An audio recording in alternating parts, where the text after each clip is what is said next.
Hi, my name is Quintero. I'm the artistic director of the Taipei-based Riverbed Theater. It's an interesting backstory for Riverbed Theater. So our company's been formed for 25 years, and a lot of our work has been really exploring more abstract ideas or a visual artist, or maybe just working with the idea of color or shape or a piece of music. And for this piece, we started with the experiences of coal miners in Taiwan, and sort of with this historical starting point for the generation of this work.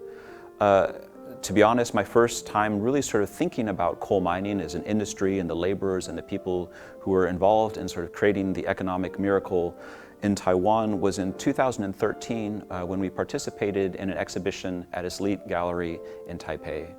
The exhibition was called Are We Working Too Much? And the artist Jun-honn was doing a piece in which he was going to 10 different ruins in Taiwan and sort of exploring these different spaces.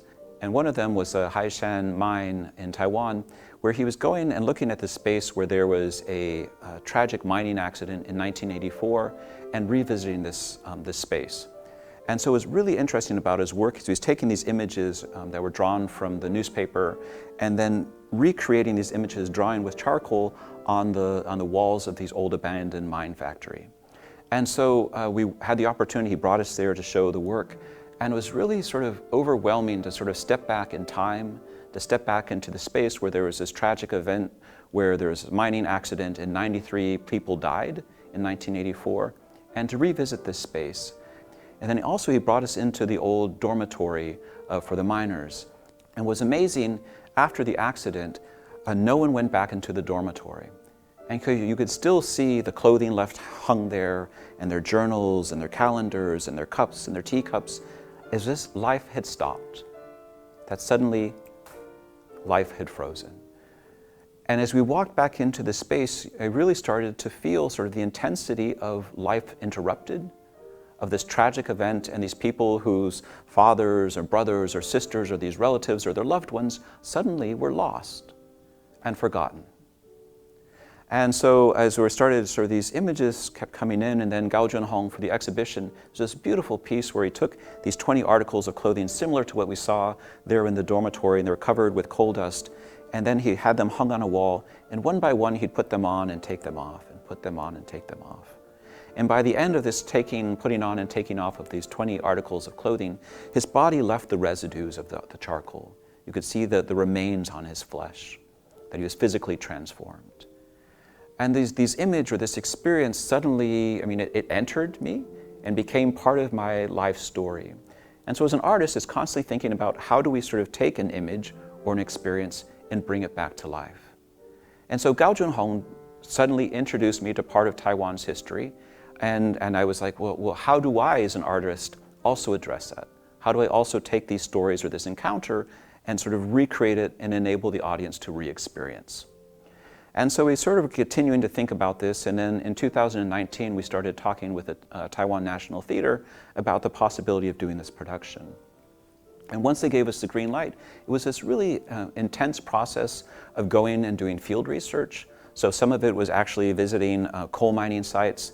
There was an amazing Podong museum, and suddenly you're there and you're talking to these miners who have gone through these personal experiences of having lost loved ones in the mine, of sort of the daily, you get into the cart and you're pushed down in the mine, and an hour later you're descending, and you get to your work, and then you're in this darkness for 7 or 8 hours, the only light being from your headlamp, and then you're in there in the intensity of the heat, of the tension, of having, they talked about this wood calling the crying wood, where it's like this wood which is supporting the layers of earth, and it's like the earth, or once, if you could hear the wood start to crack, you knew that the land was becoming unstable, and you knew to get out.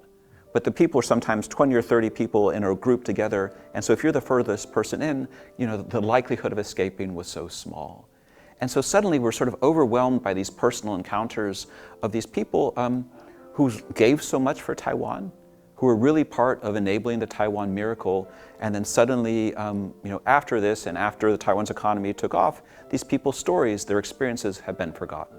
So you start looking at the global experience, and obviously it's not just in Taiwan, that this is a global encounter around the world. Every country had a mining community. Every country had people who were sort of burrowing into the earth to extract coal so the economy sort of continued to grow. Through The Forgotten, we're really trying to address what happened here in Taiwan, the people who gave so much and lost so much to sort of enable the economic miracle, and thinking about the same way that Jun-honn sort of used his own creative practice to retell the story. We're now using our image-based theater to address his work.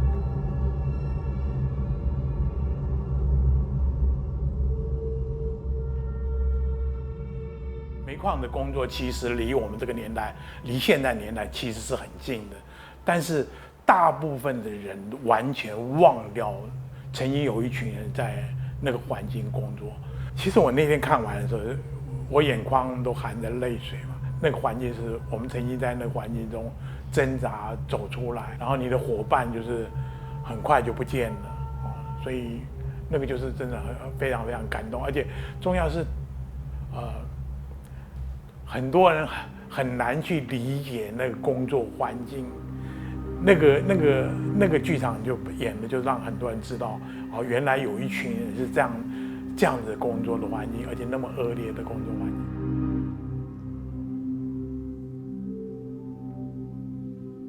那个我在看你们那个大老板那个傲慢那种态度，真的想起我们以前矿工受的委屈，真的很想跑到舞台去揍他一顿。看那个表情，看那个矿工死掉那种傲慢态度，好像不关他的事，看得非常感慨哈。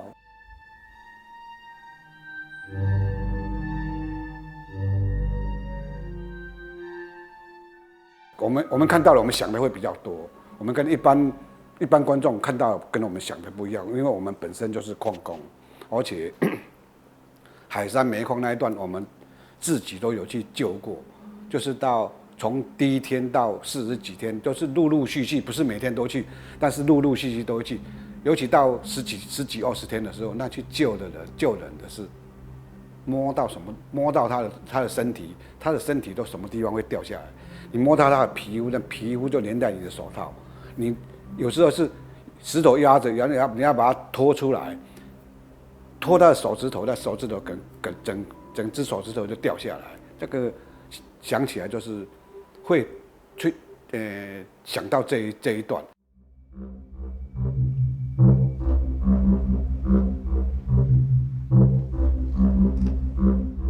我会很推荐大家来自己亲自来看《被遗忘的》，有太多东西不是只是这样一个主题，这样的一个意念可以概括的，有很多不只是关于台湾的煤矿的灾变，而是关于我们每一个人。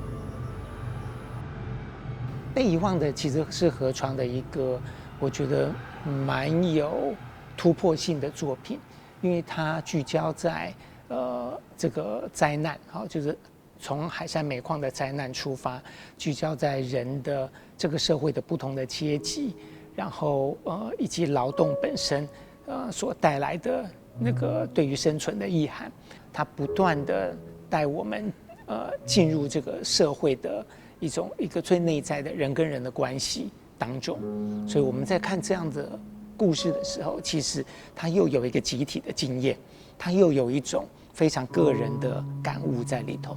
其实被遗忘的，它有河床剧团一向的一些特质，就是包括非常有创意的人物的造型，还有空间的神秘的变化。好，那这些变化，它其实都反映着一种内在状态的转换。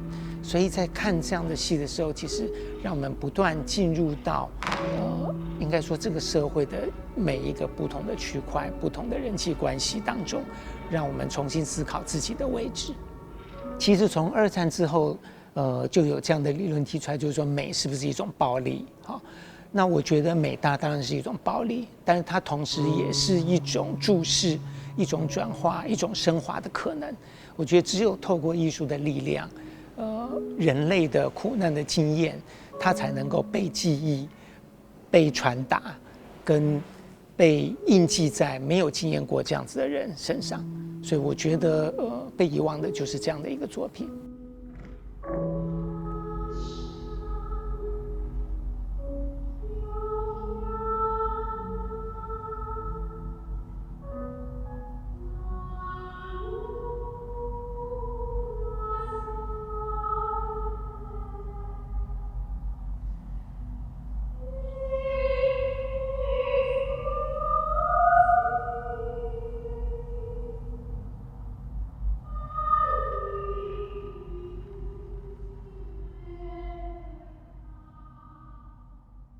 So if you've seen Riverbed work before, a lot of our work is really emphasizing the intimacy of the contact between the performer and the audience, of this direct eye contact of you're seen and being seen. And suddenly we're on this large stage where the scale of the work dramatically changes. And so we're using sort of different creative strategies. So thinking about repetition, thinking about scale, thinking about sort of the choreography of the work. Whereas before, a lot of our work was very slow and sort of this slowly evolving images. This time we worked with Xiaozi, an amazing choreographer and dancer, and so starting to incorporate this highly physical theater aesthetic into our work. Also in this piece, we've been able to sort of gather some of Taiwan's sort of most amazing artists. So Su Huiyu, like an amazing video artist who created this video piece where suddenly, again, it's playing with scale and size. And so the actor's head, if you're up on the fourth balcony, is this big by suddenly having this screen explode on stage and being able to sort of overwhelm the audience by just sort of the scale of the image. Our composer, Ke Zhihao. And so his musical score for this, I mean, he's done a lot of work with film and theater. It's almost the grandness of the scale is almost cinematic. That you're not just sort of, I'm so in a theater, but suddenly the world seems to be growing around you and sort of immersing you inside of it. I'm also working with the lighting artist Wang Tianhong. And it's kind of remarkable because so much of thinking about the mining and with talking with the miners about their own experiences is this descent into darkness. It's being swallowed up in the earth. And so Tianhong's really subtle use of light and shadow, of creating these different landscapes. And so the stage is the same, but he's able to subtly shift the world around the performers. We also had the costume designer Val Chen and Ra Thompson. And so again, this was the first time really doing a more representational piece. And so thinking about what is the costume for the miners, but then also what are those sort of more sort of abstract or sort of creative expressions. And so when you see the costume of the upper class sort of eating and consuming the coal, or you see the owner of the factory and sort of the largeness of his costume. And so suddenly we're sort of having this more stylized aesthetic with that as well.